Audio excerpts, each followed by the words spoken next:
What is actually good? This is Keith talking about the latest UFC event that happened. We're going to talk about UFC in Milwaukee, the last UFC on Fox event. You know, they're doing their deal with ESPN now, so it's the last Fox event. I'm definitely going to miss the Fox analysts. But let's talk about the main event. It was Al Iaquinta versus Kevin Lee.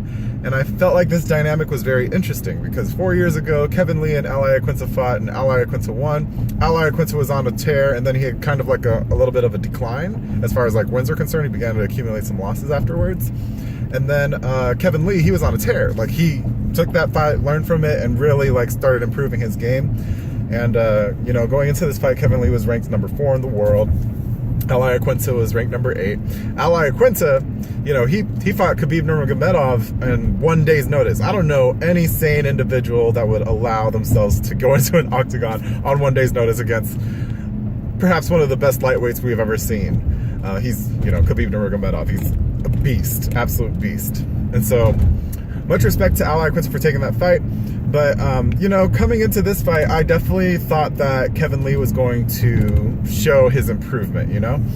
My issue was that when I saw Kevin Lee, like, come out and, like, do the walkout, he was way too loose, to the point where I just believed it was a facade of confidence. Not, like, there wasn't any focus. Like, to me, it just felt like, because, like, even when the dude was putting, like, Vaseline on the forehead, he was still, like, dancing. I'm like, dude, get in the zone. You're about to go into a fight against some dude that you lost against. And like Kevin Lee was very open about the fact that he saw this as a stepping stone and he wants to put Al Iaquinta back into the prelims, and of course they're doing it to sell the fight.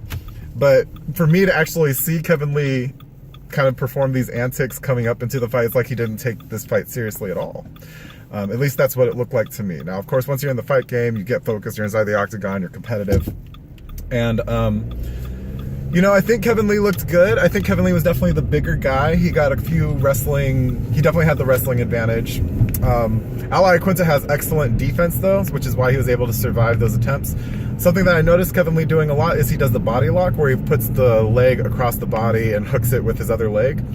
And just based on my few years of experience doing I guess submission wrestling, I find that whenever you're in a dominant position on the back, that takes a lot more of your strength and energy out of you as opposed to just putting your hooks in. But you know, it all goes into like comfort and what you're like, how you flow, you know, to get to your deadliest submissions. And he does that a lot. He does the body locks a lot, which when Al Iaquinta already knows how to like defend it well, it could be problematic.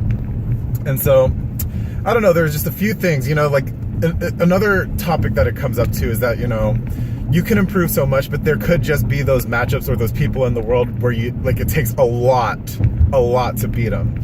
And I'm not saying that Kevin Lee can never beat Al Iaquinta. He's 0 for 2 in that regard. But I do think that Kevin Lee could have beaten Al Iaquinta, but there's just something there, you know? And I kind of talked in my last video, when you have that look in that person's eyes, maybe they're not going to compete as good as you think they were going to.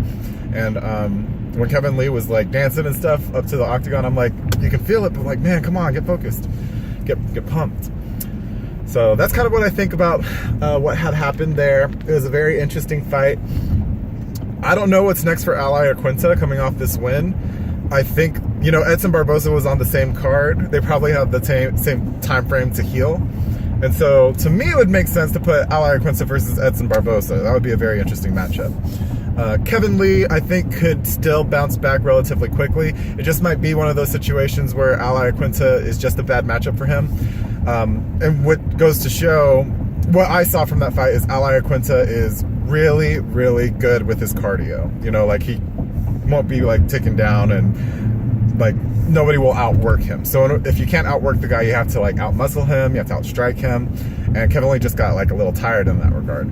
So I think somebody with good cardio can really give Kevin Lee a run for his money. At least that's what I've learned from this fight, because Kevin Lee, I think, has a lot of talent and could definitely be a future champion. But it just goes with that mental preparation as well, you know, like get your mind right when you're in a fight. I personally wouldn't be dancing going up to the octagon, but who am I? So that's a little bit about the UFC Milwaukee main event. Let me know what you thought of it. I would love to hear what you think and what's next for these two fighters.